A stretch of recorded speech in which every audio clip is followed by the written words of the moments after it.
ಎಲ್ಲರಿಗೂ ನಮಸ್ಕಾರ. ನೀವು ನೋಡ್ತೀರಾ ರಾಕೇಶ್ ಪಾಟೀಲ್ ಯೂಟ್ಯೂಬ್ ಚಾನಲ್. ಇವತ್ತಿನ ಕ್ಲಾಸಲ್ಲಿ B5ನೇ ಸೆಮಿಸ್ಟರ್ನಲ್ಲಿ ಬರ್ತಕ್ಕಂಥ ಪೊಲಿಟಿಕಲ್ ಸೈನ್ಸ್ DSC 9ನಲ್ಲಿ ಇರತಕ್ಕಂಥ ಅಂತಾರಾಷ್ಟ್ರೀಯ ಸಂಬಂಧಗಳ ಮೂಲ ಪರಿಕಲ್ಪನೆಗಳು ಅಂತಕ್ಕಂಥದ್ದು. ಹಿಂದಿನ ಕ್ಲಾಸ್ನಲ್ಲಿ ಏನಪ್ಪ ಅಂತಂದ್ರೆ 4ನೇ ಅಧ್ಯಾಯವಾದಂಥ ವಿಶ್ವ ಯುದ್ಧಗಳು ಅಂತಕ್ಕಂಥ ನೋಡ್ತಾ ಇದ್ದೆವು. ಅದರಲ್ಲಿ ಮೊದಲನೇ ವಿಶ್ವಯುದ್ಧ ನೋಡಿದೆವು, ಅದರ ಕಾರಣಗಳು ಪರಿಣಾಮಗಳು ನೋಡಿದೆವು. ದ್ವಿತೀಯ ವಿಶ್ವಯುದ್ಧದಲ್ಲಿ ಕಾರಣಗಳು ನೋಡಿದೆವು. ಇನ್ನು ಏನಪ್ಪ ಅಂತಂದ್ರೆ ದ್ವಿತೀಯ ವಿಶ್ವ ಯುದ್ಧದ ಪರಿಣಾಮಗಳು ಅಂತಕ್ಕಂಥದ್ದು ನೋಡೋಣ ಬನ್ನಿ.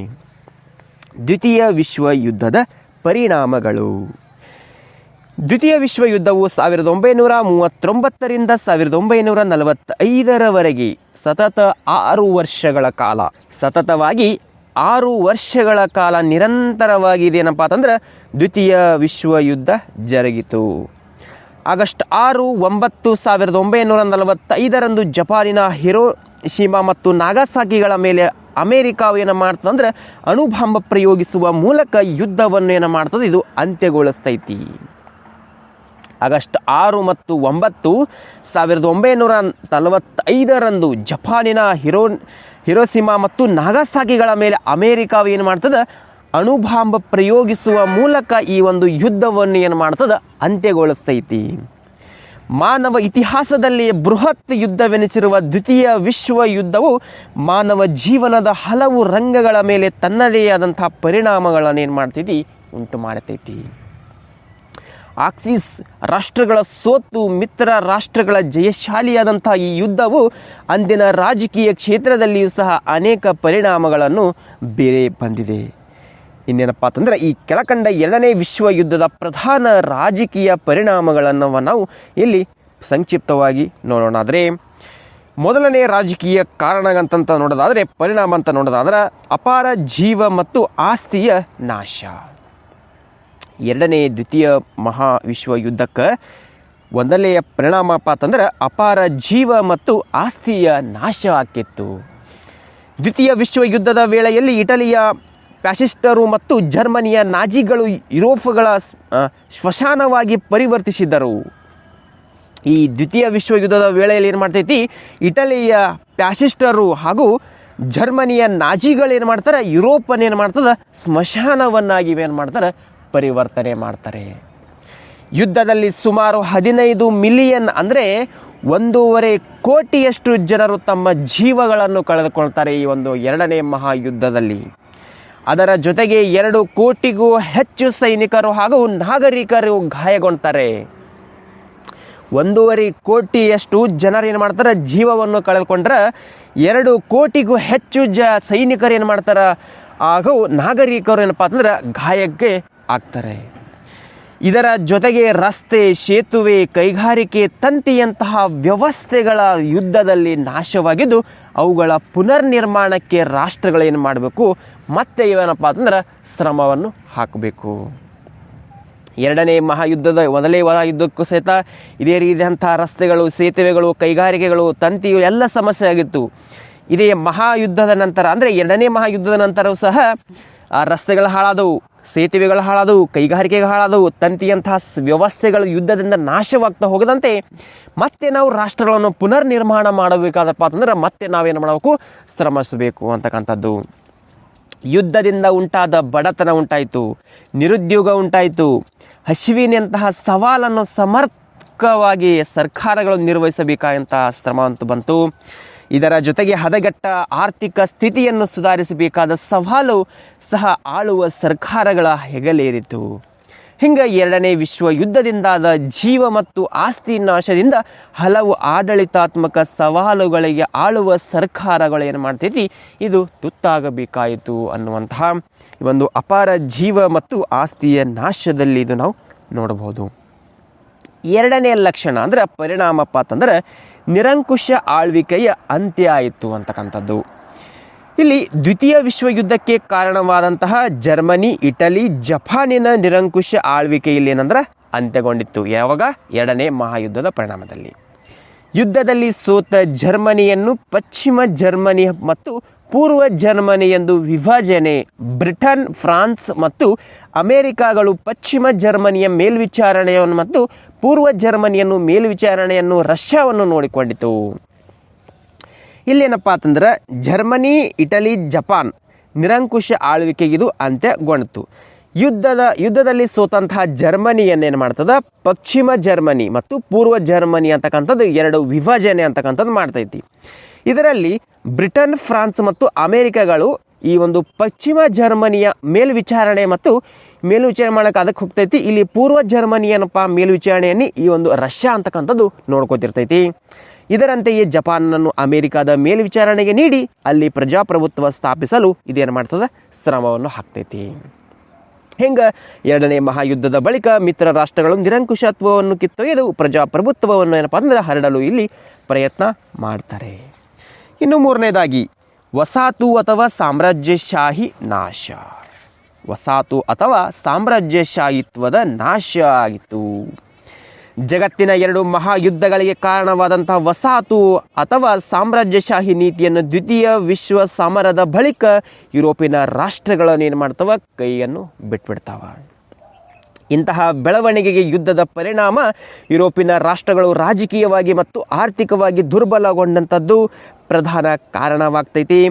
ಇದರ ಜೊತೆಗೆ ಜಗತ್ತಿನ ನಾಯಕತ್ವ ನೀಡಿದಂತಹ ಬ್ರಿಟನ್ ತಾನು ಈಗಾಗಲೇ ಹೊಂದಿದಂತಹ ವಸಾಹತುಗಳಿಗೆ ಸ್ವಯಂ ಪ್ರೇರಣೆಯಿಂದ ಒಂದು ಸ್ವಾತಂತ್ರ್ಯ ಘೋಷಿಸಲು ಇದು ಮುಂದಾಗ್ತೈತಿ. ಅಂದರೆ ಉದಾಹರಣೆಗೆ ಭಾರತಕ್ಕೆ ಬ್ರಿಟಿಷರು 1947ರಲ್ಲಿ ಸ್ವಾತಂತ್ರ್ಯವನ್ನು ಏನು ಮಾಡ್ತಾರೆ ಇವರು ಘೋಷಣೆ ಮಾಡ್ತಾರೆ. ನಾಲ್ಕನೆಯ ಪರಿಣಾಮ ಅಂದರೆ ರಾಷ್ಟ್ರೀಯ ಚಳುವಳಿಗಳ ಬಲವರ್ಧನೆ ಆಕೈತಿ. ದ್ವಿತೀಯ ವಿಶ್ವ ಸಮರದ ಬಳಿಕ ಏಷ್ಯಾ ಮತ್ತು ಆಫ್ರಿಕಾದ ದೇಶಗಳಲ್ಲಿನ ರಾಷ್ಟ್ರೀಯ ಚಳುವಳಿಗಳು ತೀವ್ರಗೊಂಡವು. ಮಯನ್ಮಾರ್, ಈಜಿಪ್ಟ್, ಶ್ರೀಲಂಕಾಗಳಲ್ಲಿ ಬ್ರಿಟಿಷರ ವಿರುದ್ಧ, ಫಿಲಿಪೀನ್ಸ್ ಅಮೇರಿಕಾದ ವಿರುದ್ಧ, ಇಂಡೋ ಚೈನಾ ಫ್ರಾನ್ಸ್ ವಿರುದ್ಧ, ಇಂಡೋನೇಷ್ಯಾ ಡಚ್ಚರ ವಿರುದ್ಧ ಹೋರಾಟವನ್ನು ಏನು ಮಾಡ್ತಾರೆ ತೀವ್ರಗೊಳಿಸ್ತಾರೆ ಅಂತಕ್ಕಂಥದ್ದು ಈ ಒಂದು ರಾಷ್ಟ್ರೀಯ ಚಳುವಳಿಯ ಬಲವರ್ಧನೆಯಲ್ಲಿ. ಐದನೇದಾಗಿ ಶೀತಲ ಸಮರದ ಉದಯ ಆಕೈತಿ. ದ್ವಿತೀಯ ಮಹಾಯುದ್ಧದ ಬಳಿಕ ಬಳಕೆಯಾದಂತಹ ವಿನೂತನ ಶಸ್ತ್ರಾಸ್ತ್ರಗಳು ಮಿತ್ರ ರಾಷ್ಟ್ರಗಳಲ್ಲಿ ಪರಸ್ಪರ ಅಪನಂಬಿಕೆಯನ್ನು ಮೂಡಿಸಿದವು. ಬ್ರಿಟನ್, ರಷ್ಯಾ, ಫ್ರಾನ್ಸ್ ಮೊದಲಾದಂತಹ ದೇಶಗಳು ಅಮೆರಿಕಾದಂತಹ ಅಣು ಪರೀಕ್ಷೆ ಕೈಗೊಂಡ ತಮ್ಮ ಶಸ್ತ್ರ ಸಾಮರ್ಥ್ಯದ ಹೆಚ್ಚಿಸಿಕೊಳ್ಳಲು ಇವರು ಮುಂದಾಗ್ತಾರೆ. ಇನ್ನೊಂದೆಡೆ ವಿಶ್ವ ನಾಯಕನ ಪಟ್ಟಕ್ಕಾಗಿ ಯುರೋಪಿಯೇತರ ಸ್ಪರ್ಧೆ ಆರಂಭವಾಗ್ತೈತಿ. ರಷ್ಯಾ ಮತ್ತು ಅಮೆರಿಕಾಗಳ ನಡುವೆ ತೆರೆಮೆರೆಯ ಸ್ಪರ್ಧೆಯನ್ನು ಉಂಟಾಗ್ತೈತಿ. ಈ ಸ್ಪರ್ಧೆಯು ಭವಿಷ್ಯದಲ್ಲಿ ಶೀತಲ ಸಮರಕ್ಕೆ ದಾರಿ ಮಾಡಿಕೊಟ್ಟಿತು. ಹಿಂಗೆ ಎರಡನೇ ಮಹಾಯುದ್ಧವು ರಷ್ಯಾ ಮತ್ತು ಅಮೆರಿಕಾಗಳ ನಡುವಿನ ಶೀತಲ ಸಮರಕ್ಕೆ ಶಸ್ತ್ರರಹಿತ ಸೈದ್ಧಾಂತಿಕ ಯುದ್ಧಕ್ಕೆ ಇದೂ ಕೂಡ ಒಂದು ತಳಹದಿ ಒದಗಿಸಿತು ಅಂತಕ್ಕಂಥ ಒಂದು 5ನೇ ಪಾಯಿಂಟ್. ಇನ್ನು ಕೊನೆಯದಾಗಿ ಏನಪ್ಪ ವಿಶ್ವಸಂಸ್ಥೆಯ ಸ್ಥಾಪನೆಯಾಯಿತು. ದ್ವಿತೀಯ ವಿಶ್ವ ಸಮರದ ಗಂಭೀರ ಪರಿಣಾಮಗಳು ಜಗತ್ತಿನ ರಾಷ್ಟ್ರಗಳನ್ನು ಜಾಗೃತಗೊಳಿಸಿತು. ದ್ವಿತೀಯ ವಿಶ್ವ ಸಮರದ ಗಂಭೀರ ಪರಿಣಾಮಗಳೇನಪ್ಪ ಈ ಒಂದು ಜಗತ್ತಿನ ರಾಷ್ಟ್ರಗಳನ್ನೇನು ಮಾಡ್ತಾರೆ ಜಾಗೃತವನ್ನಾಗಿ ಉಂಟಾಯಿತು. ಪರಸ್ಪರ ಸಹಕಾರವಿಲ್ಲದೆ ಜಾಗತಿಕ ಶಾಂತಿ ಅಸಾಧ್ಯವೆಂಬಂತಹ ಒಂದು ಸತ್ಯವನ್ನು ಎಲ್ಲ ರಾಷ್ಟ್ರಗಳು ಮನವರಿಕೆ ಮಾಡಿಕೊಂಡವು. ಪರಸ್ಪರ ಸಹಕಾರವಿಲ್ಲದೆ ಇಲ್ಲಿ ಜಾಗತಿಕ ಶಾಂತಿ ಅಂತಕ್ಕಂಥದ್ದು ಒಂದು ಅಸಾಧ್ಯ ಅನ್ನುವಂಥ ಒಂದು ಸತ್ಯವೇನೆಂದ್ರೆ ಇಡೀ ಎಲ್ಲ ರಾಷ್ಟ್ರಗಳನ್ನು ಮನವರಿಕೆ ಮಾಡಿಕೊಳ್ತಾವ. ಯಾವುದೇ ವಿವಾದಕ್ಕಾಗಲಿ ಯುದ್ಧ ಪರಿಹಾರವಲ್ಲವೆಂಬ ನಿಲುವಿಗೆ ರಾಷ್ಟ್ರಗಳು ಬರ್ತಾವ.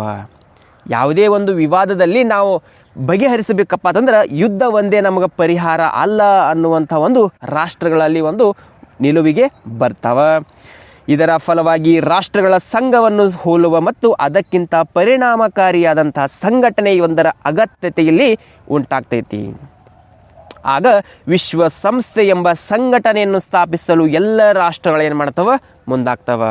ಮೊದಲನೇ ಯುದ್ಧದಲ್ಲಿ ವಿಶ್ವಸಂಸ್ಥೆಯನ್ನು ಸ್ಥಾಪನೆ ಮಾಡಬೇಕಂತ ವಿಚಾರ ಇಟ್ಟಿದ್ರು. ಅದರ ರೀತಿಯಂಥ ಯಾವುದೇ ರೀತಿಯಂಥ ಸಂಘಟನೆಗಳಲ್ಲಿ ಬರಲಿಲ್ಲ. ಈಗೇನಪ್ಪ ದ್ವಿತೀಯ ವಿಶ್ವ ಯುದ್ಧದ ನಂತರ ಏನು ಮಾಡ್ತವೆ ವಿಶ್ವಸಂಸ್ಥೆ ಎಂಬಂಥ ಒಂದು ಸಂಘಟನೆಯನ್ನು ಸ್ಥಾಪನೆ ಮಾಡೋಗೋಸ್ಕರವಾಗಿ ಎಲ್ಲ ರಾಷ್ಟ್ರಗಳೇನು ಮಾಡ್ತವೆ ಕೈ ಜೋಡಿಸ್ತವ. ಅಕ್ಟೋಬರ್ 24, 1945 ವಿಶ್ವಸಂಸ್ಥೆ ಏನು ಮಾಡ್ತದೆ ಸ್ಥಾಪನೆಗೊಂಡೈತಿ. ಅಕ್ಟೋಬರ್ 24, 1945 ವಿಶ್ವಸಂಸ್ಥೆಯು ಸ್ಥಾಪನೆಗೊಂಡೈತಿ. ಅಂತಾರಾಷ್ಟ್ರೀಯ ಶಾಂತಿ ಹಾಗೂ ಭದ್ರತೆಯನ್ನು ಕಾಪಾಡುವುದರ ಮತ್ತು ರಾಷ್ಟ್ರಗಳ ನಡುವಿನ ಸೌಹಾರ್ದಯುತ ಸಂಬಂಧಗಳಿಗಾಗಿ ಅಂತಾರಾಷ್ಟ್ರೀಯ ಸಹಕಾರವನ್ನು ನೆಲೆಗೊಳಿಸುವುದು ಈ ಒಂದು ವಿಶ್ವಸಂಸ್ಥೆಯ ಗುರಿಯಾಯಿತು ಅಂತಕ್ಕಂಥ ಇನ್ನೇನಂದ್ರೆ ಈ ಒಂದು ದ್ವಿತೀಯ ವಿಶ್ವ ಯುದ್ಧದ ಪರಿಣಾಮಗಳು ಅಂತಕ್ಕಂಥದ್ದು. ಇನ್ನು ಅದೇ ರೀತಿ ಕೊನೆಯದಾಗಿ ಏನಪ್ಪ ಅಂತಂದ್ರೆ ಜಾಗತಿಕ ರಾಜಕೀಯದ ಮೇಲೆ ವಿಶ್ವ ಯುದ್ಧದ ಪರಿಣಾಮಗಳು. ಇದು ಕೊನೆಯ ಪಾಯಿಂಟ್ ಆದಂಥದ್ದು. 20ನೇ ಶತಮಾನದ ಪೂರ್ವಾರ್ಧದಲ್ಲಿ ಜರುಗಿದ 2 ವಿಶ್ವ ಯುದ್ಧಗಳ ಜಗತ್ತಿನ ಮನುಕುಲದ ಮೇಲೆ ಪ್ರತ್ಯಕ್ಷವಾಗಿ ಅಥವಾ ಪರೋಕ್ಷವಾಗಿ ಇದೇನಪ್ಪ ಅಂದ್ರೆ ಭಾರಿ ಅನಾಹುತವಾದಂಥ ಪ್ರಭಾವ ಬೀರಿತು. ಪ್ರಪಂಚದ ಪ್ರತಿ ದೇಶದ ವಿವಿಧ ಕ್ಷೇತ್ರಗಳು ತಮ್ಮ ವಿಶ್ವ ಯುದ್ಧಗಳ ಪರಿಣಾಮವನ್ನು ಅನುಭವಿಸಬೇಕಾದಂಥ ಸಮಯ ಬಂತು. ಇದರ ಹಿನ್ನೆಲೆಯಲ್ಲಿಯೇ ಅಂತಾರಾಷ್ಟ್ರೀಯ ರಾಜಕಾರಣ ಉಳಿದೆಲ್ಲ ರಂಗಗಳಿಗಿಂತ ವ್ಯಾಪಕ ಪರಿಣಾಮಗಳನ್ನು ಎದುರಿಸಿತು. ಯಾವ ರೀತಿಯಂಥ ಜಾಗತಿಕ ರಾಜಕೀಯದ ಮೇಲೆ ವಿಶ್ವ ಯುದ್ಧಗಳ ಪರಿಣಾಮಗಳನ್ನು ಕೇವಲ ಪಟ್ಟಿ ಮಾಡಲಾಗಿದ್ದು ಅದರ ವಿವರಗಳ ಇದೇ ಪತ್ರಿಕೆಯಲ್ಲಿ ವಿವಿಧ ಅಧ್ಯಾಯಗಳಲ್ಲಿ ಇದು ಕಂಡು ಬರ್ತೈತಿ. ಇದೇನಪ್ಪ ಅಂತಂದ್ರೆ ಈ ಜಾಗತಿಕ ರಾಜಕೀಯ ಮೇಲೆ ವಿಶ್ವ ಯುದ್ಧದ ಪರಿಣಾಮಗಳು ಅಂತಕ್ಕಂಥದ್ದು ಒಂದು 10-12 ಪಾಯಿಂಟ್ಗಳಿದ್ದಾವೆ. ಇದೇನಪ್ಪ ಅಂತಂದ್ರೆ ಇದರ ವಿವರಣೆ ಏನಪ್ಪ ಅಂತಂದ್ರೆ ಮುಂದೆ ಬರ್ತಕ್ಕಂಥ ಅಧ್ಯಾಯಗಳಲ್ಲಿ ಏನಪ್ಪ ಅಂತಂದ್ರೆ ಸಂಪೂರ್ಣವಾಗಿ ನಾವು ವಿವರಿಸ್ಕೊತ ಹೋಗೋಣ. ಈಗೇನಪ್ಪ ಅಂತಂದ್ರೆ ಬರೀ ಪರಿಣಾಮಗಳು ಯಾವ ರೀತಿ ಆದಂತ ನೋಡೋದು ಅಂದರೆ ಮೊದಲನೇದಾಗಿ ಏನಪ್ಪ ಅಂತಂದ್ರೆ ಯುರೋಪ್ ಕೇಂದ್ರಿತ ಜಾಗತಿಕ ಶಕ್ತಿ ರಚನೆಯ ಅಂತರ್ ಯುದ್ಧಗಳ ಪರಿಣಾಮ ಜರ್ಮನಿ ಹಾಗೂ ಇಟಲಿ ದುರ್ಬಲವಾಗಿದ್ದು ಸೋವಿಯತ್ ಒಕ್ಕೂಟ ಹಾಗೂ ಅಮೆರಿಕಾದ ಪ್ರಬಲಗೊಂಡಿತು. ನೂತನ ರಾಷ್ಟ್ರಗಳ ಉದಯ ಈ ಬೆಳವಣಿಗೆ ಒಂದು ಕಾರಣವಾಯಿತು. 2ನೇ ಪಾಯಿಂಟ್, ಅಮೆರಿಕಾದ ಮತ್ತು ಸೋವಿಯತ್ ಒಕ್ಕೂಟಗಳ ನಡುವೆ ಶೀತಲ ಸಮರ ಅಂತಕ್ಕಂಥದ್ದು ಉದಯ ಆಯಿತು. ಇನ್ನೇನಂದ್ರೆ 3ನೇದಾಗಿ ಜಾಗತಿಕ ವ್ಯವಸ್ಥೆಯು ದ್ವಿಧ್ರುವೀಯ ಶಕ್ತಿ ಬಣಗಳಾಗಿ ಏನು ಮಾಡ್ತವ ರೂಪುಗೊಳ್ತವ. 4ನೇದಾಗಿ ಏಷ್ಯಾ ಮತ್ತು ಆಫ್ರಿಕಾಗಳಲ್ಲಿ ನೂತನ ಸಾರ್ವಭೌಮತ್ವ ರಾಷ್ಟ್ರಗಳ ಉದಯ. 5 ಅಲಿಪ್ ಚಳವಳಿಗೆ ಚಾಲನೆ ನೀಡ್ತಾರೆ. ರಾಯಭಾರತ್ವದಲ್ಲಿ ಬದಲಾವಣೆ ಮತ್ತು ಪ್ರಜಾಸತ್ತಾತ್ಮಕ ವಿದೇಶಾಂಗ ನೀತಿಯ ಅನುಸರಣೆ. 7 ಶಕ್ತಿ ಸಮತೋಲನದ ಪ್ರಸ್ತುತತೆಯಲ್ಲಿ ಇಳಿಮುಖ. ಪರಮಾಣು ಶಸ್ತ್ರಾಸ್ತ್ರಗಳ ಯುಗದ ಆರಂಭ. ಶಕ್ತಿ ಸಮತೋಲನದ ಬದಲು ಭಯೋತ್ಪಾದನೆಯ ಸಮತೋಲನಕ್ಕೆ ಮಹತ್ವ. ಜಾಗತಿಕ ಮತ್ತು ಪ್ರಾದೇಶಿಕ ಸಂಘಟನೆಗಳಿಗೆ ಒಲವು. ವಿಶ್ವಶಾಂತಿಗೆ ಚಳುವಳಿ. ರಾಷ್ಟ್ರಗಳ ನಡುವೆ ಪರಸ್ಪರ ಅವಲಂಬನೆ ಮತ್ತು ಸಹಕಾರಗಳ ಬಲವರ್ಧನೆ ಅಂತಕ್ಕಂಥ ಈ ಒಂದು 4ನೇ ಅಧ್ಯಾಯ ಅಂದ್ರೆ ವಿಶ್ವ ಯುದ್ಧಗಳು ಅಂದ್ರೆ ಮೊದಲನೇ ವಿಶ್ವಯುದ್ಧ, ದ್ವಿತೀಯ ವಿಶ್ವಯುದ್ಧ ಹಾಗೂ ಕೊನೆಯದಾಗಿ ಜಾಗತಿಕ ರಾಜಕೀಯ ಮೇಲೆ ವಿಶ್ವ ಸಮರಗಳ ಪರಿಣಾಮಗಳು ಅಂತಕ್ಕಂಥ ಈ ಒಂದು 4ನೇ ಅಧ್ಯಾಯ ಏನಂದ್ರೆ ಮುಕ್ತಾಯಗೊಂಡಿತು. ಇದರಲ್ಲಿ ಏನಪ್ಪ ಅಂತಂದ್ರೆ ಪ್ರಮುಖವಾಗಿ ಏನಪ್ಪ ಅಂತಂದ್ರೆ 10 ಅಂಕದ ಪ್ರಶ್ನೆಗಳು ಹಾಗೂ 5 ಅಂಕದ ಪ್ರಶ್ನೆಗಳು ಕೆಲವೊಂದಷ್ಟು 1 ಅಂಕದ ಪ್ರಶ್ನೆಗಳು ಸಹ ಹೆಚ್ಚಾಗಿ ಕಂಡು ಬರುವಂಥ ಇಲ್ಲಿ ಈ ಅಧ್ಯಾಯದಲ್ಲಿ ನೋಡ್ಕೋಬೇಕಂದ್ರೆ ಇಲ್ಲೇನಪ್ಪ ಅಂತಂದ್ರೆ ಮೊದಲ ವಿಶ್ವ ಯುದ್ಧದ ಕಾರಣಗಳು ಅಥವಾ ಪರಿಣಾಮಗಳನ್ನು ಪರಿಶೀಲಿಸಿ ಅಂತಕ್ಕಂಥ ಒಂದು 10 ಅಂಕದ ಪ್ರಶ್ನೆ ಬರ್ಬೋದು. ಅಥವಾ ದ್ವಿತೀಯ ವಿಶ್ವ ಯುದ್ಧಕ್ಕೆ ಕಾರಣಗಳು ಅಥವಾ ಪರಿಣಾಮಗಳನ್ನು ತಿಳಿಸಿರಿ ಅಂತಕ್ಕಂಥದ್ದು ಬರ್ಬೋದು. ಇನ್ನು ಕೊನೆಯದಾಗಿ ತಾನೇ ಹೇಳಿದಂತಹ ಜಾಗತಿಕ ರಾಜಕೀಯದ ಮೇಲೆ ವಿಶ್ವ ಯುದ್ಧದ ಪರಿಣಾಮಗಳನ್ನು ಪಟ್ಟಿ ಮಾಡಿರಿ ಅಂತಕ್ಕಂಥ ಒಂದು 10 ಅಂಕದ ಪ್ರಶ್ನೆಗಳ ಸತ ಬರ್ಬೋದು. ಹಾಗೆ 5 ಅಂಕದ ಪ್ರಶ್ನೆಗಳು ಏನಪ್ಪ ಅಂದ್ರೆ ಮೊದಲ ವಿಶ್ವಯುದ್ಧದ ಕಾರಣಗಳು ಕೇಳ್ತಾರೆ ಅಥವಾ ಮೊದಲ ವಿಶ್ವಯುದ್ಧದ ಪರಿಣಾಮಗಳನ್ನು ಕೇಳ್ಬೋದು, ದ್ವಿತೀಯ ವಿಶ್ವಯುದ್ಧದ ಕಾರಣಗಳು ಕೇಳ್ಬೋದು ಹಾಗೂ ದ್ವಿತೀಯ ವಿಶ್ವಯುದ್ಧದ ಪರಿಣಾಮಗಳು ಅಂತಕ್ಕಂಥದ್ದು ಕೇಳ್ಬೋದು. ಈ ಒಂದು 4ನೇ ಅಧ್ಯಾಯದಲ್ಲಪ್ಪ ಅಂದ್ರೆ ಬಹಳ ಚೆನ್ನಾಗಿ ರೀತಿಯಂಥ ಇದು ಓದ್ಕೋಬೇಕಾಗ್ತೈತಿ. ಇಲ್ಲೇನಂದ್ರೆ ವಿಶ್ವ ಯುದ್ಧಗಳು ಅಂತಕ್ಕಂಥ ಒಂದು ವೆರಿ ಇಂಪಾರ್ಟೆಂಟ್ ಟಾಪಿಕ್ ಆಗ್ತೈತಿ. ಇಲ್ಲೇನಪ್ಪ ಅಂತಂದ್ರೆ ಹೆಚ್ಚಾಗಿ ಕ್ವಶನ್ಗಳು ಕೇಳುವಂಥ ಸಂಭವ ಹೆಚ್ಚಾಗಿರ್ತೈತಿ. ಹಾಗೂ ಇದನ್ನು ಮುಂದೆ ಬರ್ತಕ್ಕಂಥ ಒಂದು 5ನೇ ಅಧ್ಯಾಯದಲ್ಲಿ ಸತ ಶೀತಲ ಸಮರದಲ್ಲಿ ಅಂದರೆ ಕೋಲ್ಡ್ ವಾರದಲ್ಲಿ ಸತ ಹೆಚ್ಚಾಗಿ ಕೇಳುವಂಥ ಪ್ರಶ್ನೆಗಳು ಬರ್ತಾವೆ. ಇಷ್ಟೇನಂದ್ರೆ ಇವತ್ತಿನ ಕ್ಲಾಸಲ್ಲಿರುವಂತಹ ಮಾಹಿತಿ. ಇದೇ ರೀತಿ ಪ್ರತಿದಿನ ನೀವು ವಿಡಿಯೋಗಳು ನೋಡ್ಬೇಕಪ್ಪ ಅಂತಂದ್ರೆ ನಮ್ಮ ಯೂಟ್ಯೂಬ್ ಚಾನಲ್ ಸಬ್ಸ್ಕ್ರೈಬ್ ಮಾಡ್ಕೊರಿ, ಬೆಲ್ಲೈಕನ್ ಪ್ರೆಸ್ ಮಾಡೋ ಜೊತೆಗೆ ಆಲ್ ಅಂತ ಸೆಲೆಕ್ಟ್ ಮಾಡಿದ್ರಪ್ಪ ಅಂತಂದ್ರೆ ನಾವು ಪ್ರತಿದಿನ ಹಾಕೋ ವಿಡಿಯೋ ನೋಟಿಫಿಕೇಶನ್ ತಲುಪುತ್ತದೆ ಅಂತ ಹೇಳ್ತಾ ಇವತ್ತಿನ ಕ್ಲಾಸ್ ಮುಗಿಸ್ತಾ ಇದ್ದೀವಿ. ಮತ್ತೆ ಮುಂದಿನ ಭಾಗದಂತೆ ಬರೋಣ. ಧನ್ಯವಾದಗಳು.